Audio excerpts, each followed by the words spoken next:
Hello and welcome to the next edition of Summer Holiday Flower Arranging Club. So for this project you're going to need some buttons.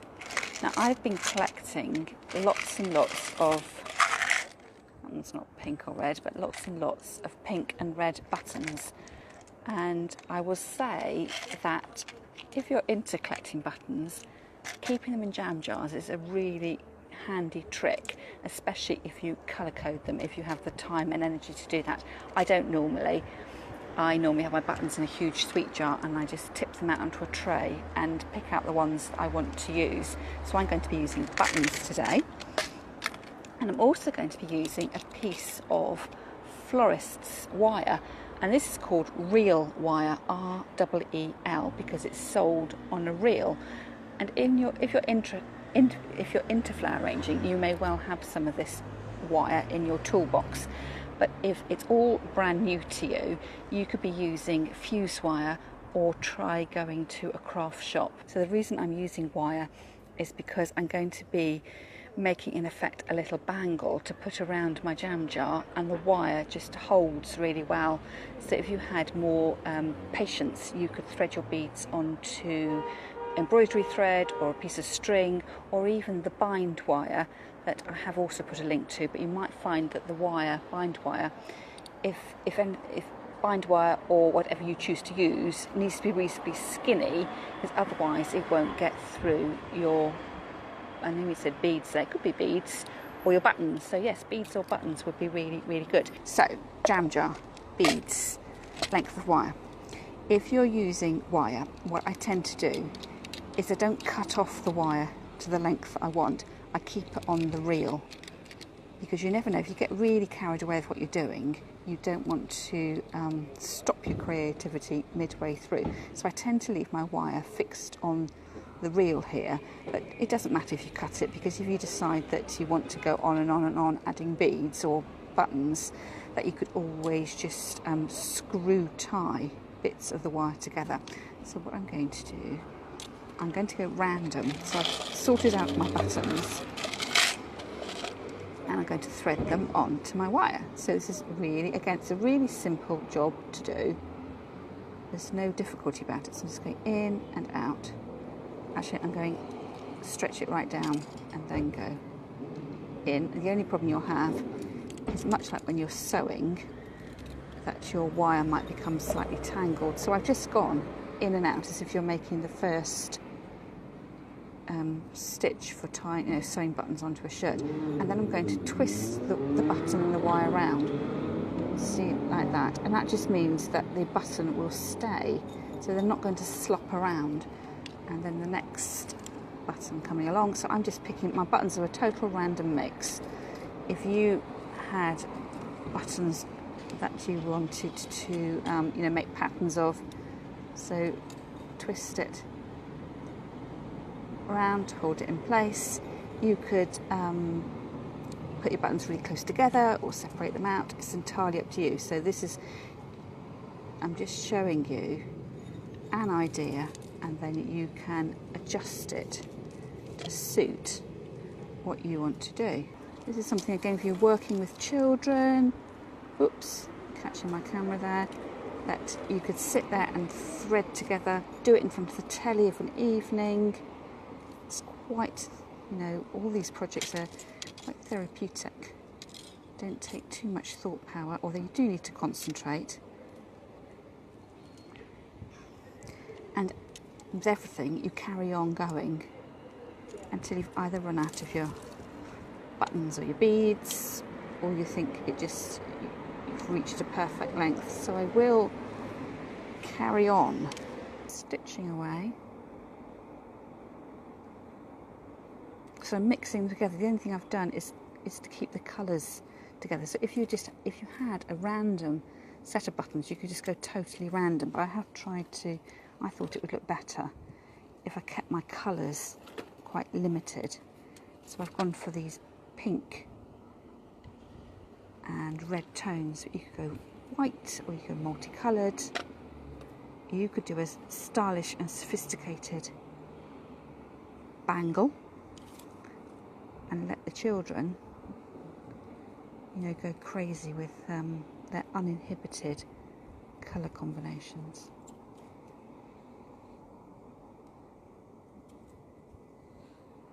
So I've just got about 15 centimetres of my wire left. Look at that sweet. Sweet! I meant to say, look at that button. It does just look like a sweet.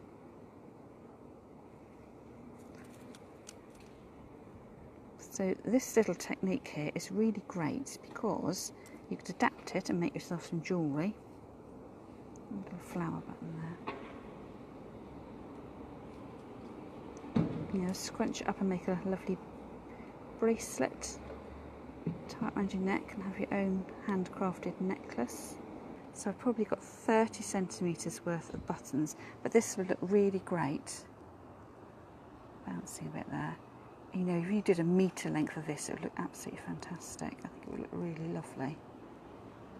And you just keep going and going. And if you did run out of wire, you know, you cut yourself off and it wasn't enough, you just get the two bits together and just neatly twist them back together again. So you have got options for doing this. So for this project, I've chosen this hexagonal shaped jar, and I have realised that we're away from home and it's not quite as clean as I thought it was, so I need to get a cloth and go over that with my white spirit just to get that last of the glue off. So, simple thing to do, wrap your wire around your jam jars. Get a twist. And just go over and over, and this is why it doesn't matter how much you space your buttons around, because the time you overlay them on top. The reason it's pinging off is because I know I want to take it off because I want to show you something else. So I'm going to hook it round and come back, and then I can twist the wires together, or what I would do is thread the wires round underneath each other and sort of sew them off. So that would be one way of doing it. If you had loads and loads of wire, what I would suggest you do, or you could think about, is mushing them together in your hand. You've had lots and lots of them, and I will probably this evening add in loads more. You could just, or let's just be brave, let's just roll them up and flatten them out again, and then you could put it right the way across the top of your jar to make a frog, a flower frog, to hold your flowers in place that you would arrange them through. So that's another option. For the moment, I do like it just put round as a collar. And in my bag off camera, I have some real bangles. So these came from the charity shop, and this is a really quick and easy way of decorating your jars. That would look better on a round jar. So it's just a metal bracelet there. You can put it around like that to hold it on. And you remember the macrame we did, I think that was a couple of weeks ago now. I found these macrame bracelets in the charity shop, so I paid, I don't know, 50p for them, and they're adjustable. So you can put that around your jar. Or if you had the inclination, you could be knotting your own bit of macrame, and that's quite pretty. I particularly like that in white. It almost looks quite bridal. That's rather nice. And then I went super crazy and bought another bracelet on elasticated. That's my jewels. If you do that, just scrunching up so the bits of elastic don't show. These are really simple ways of embellishing your jam jars. And then you might want to use one of the techniques that we've learnt already for putting a mesh, a frog across there to hold your flowers in place. So you could add in all sorts of decorative details. I've even got a hair tie here. I stretch it, would go around the top of the jar, and again, because that's white, it looks quite bridal. And then the last one I've got to show you, I think this is a necklace. Yes, it is a necklace. like a necklace. Put that round. And then fasten it up with glass. Get my fingers out of the way. That would be another way of decorating the jam jar. So I think I will take that off and I will go back with the original idea with my jam jar. And you can fix things in place because you can wind the bits of wire around the other buttons, and that will hold it all in place as it goes around. There, and once that button's a bit of a gap there, I can squish it down, fill in the gap, wrap them round, and that will hold them in place. I think there's another gap there, so I can come back the same way and go around. I'm just keeping an eye on where that stray wire is so I can tie it up at the end. And there we have the finished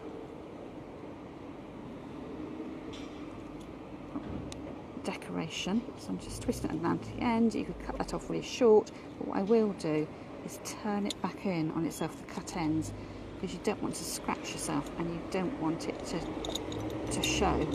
And there would be a really simple way of decorating your jam jar with your beads or with buttons, or if you haven't got those to hand, seeing what you've got in your jewellery box, or a quick trip to the charity shop to see what other additions you could use along the beads and bangles line. I finished my video in Brighton by explaining how you could convert your strand of beads into a flower frog. And in hindsight, I thought perhaps I hadn't explained that very well. So we're home again now. My camera is on a steady base. I'm going to flick that button and come over and show you what to do. So we've had some rain today, so the table's really wet. But what I did after the video last time was I stranded out some more beads. So I reckon, well, it's finger to nose length. Is that about a metre, probably just under a metre a little bit. So you could add even more buttons if you wanted to. So you remember I kept everything on the reel, and that was my first button that I put on. So if you decided you didn't have enough buttons, you could then wind out your wire even more and then cut it off, and you could start by adding beads on from the other direction as well. So you could make your strand of beads even longer.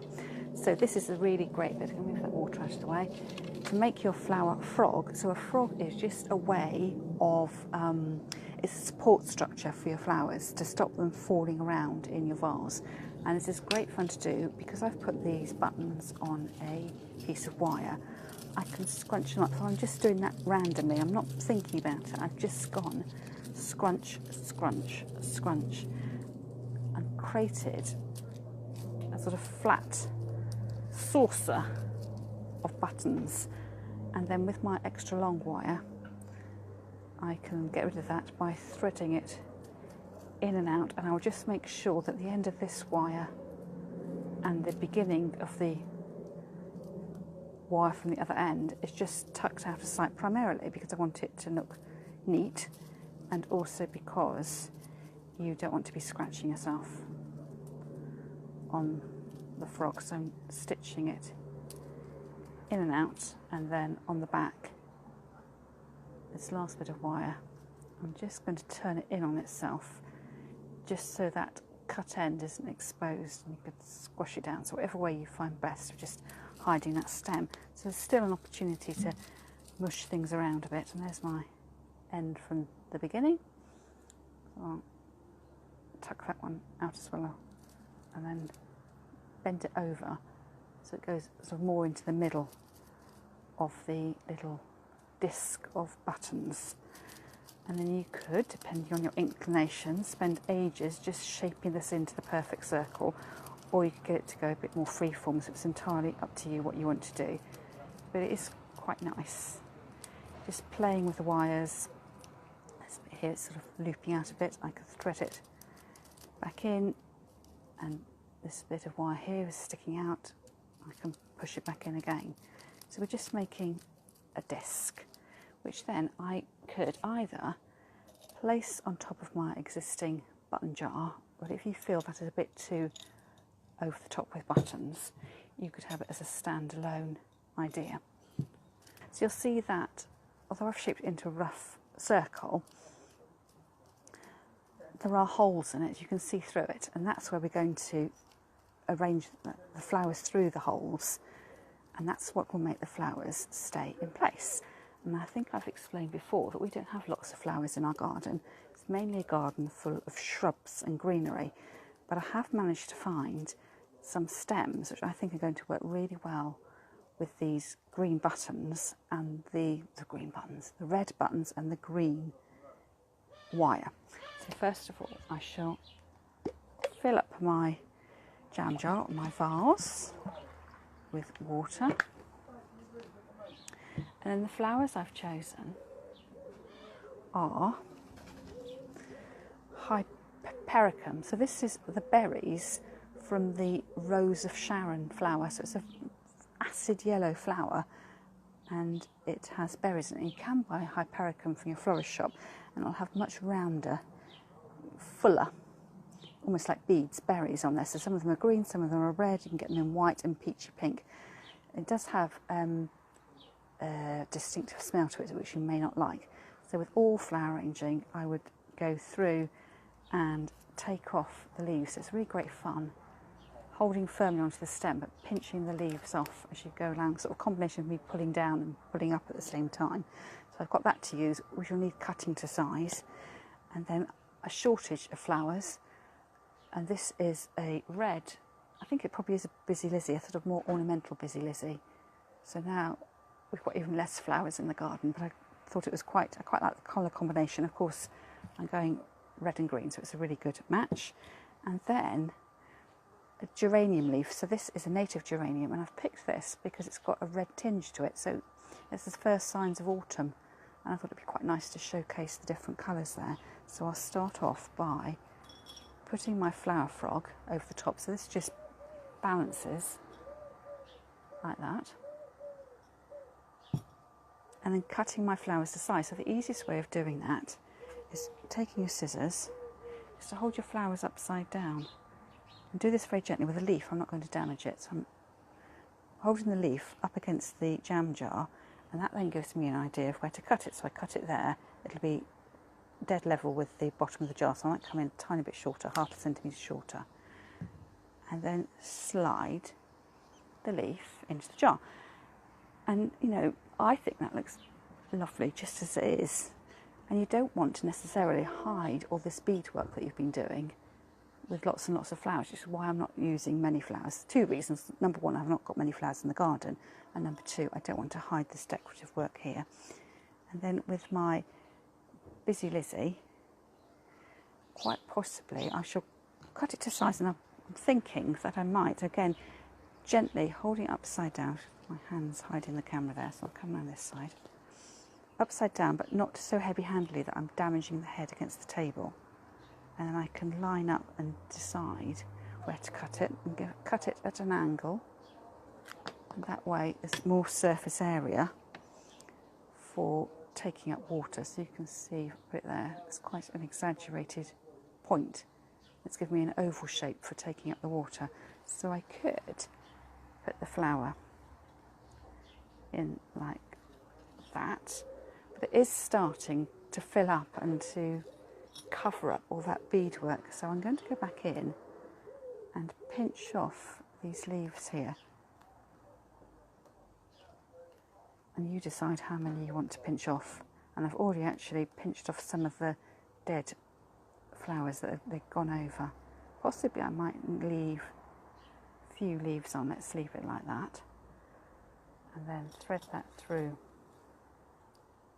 the hole, like so. And again, I could stop at that point. But as I have got my hypericum berries, what I might do here, I don't want too much else going on in the container, so that where it's branched, I've got this sort of V shape here. I'm going to trim off there I'm going to come back in and trim off these leaves because they don't add any. It's the berries I want to see, not the leaves, which are insignificant. So get rid of those, and the same thing, hold it upside down, measure up and trim off. The difficulty comes when you're threading your flowers through the grid is that where you've cut off any side shoots, the stems aren't straight and slim. They've got these knobbly bits on them. So if you have any difficulty putting your flowers in, that will be the reason that you've got to, the knobbly bits are catching on your pieces of wire. And so I will wiggle that in like that. So I've got the big leaf, the flower, which is the eye-catching bit, your focal area, and then a little bit of green coming off on the side. So that would be another way of using your buttons and adapting the technique. So either using it as a collar trim or mushing it all together in your hand and flattening it out. And you can move those around a little bit more. So you really did expose the buttons on the side there.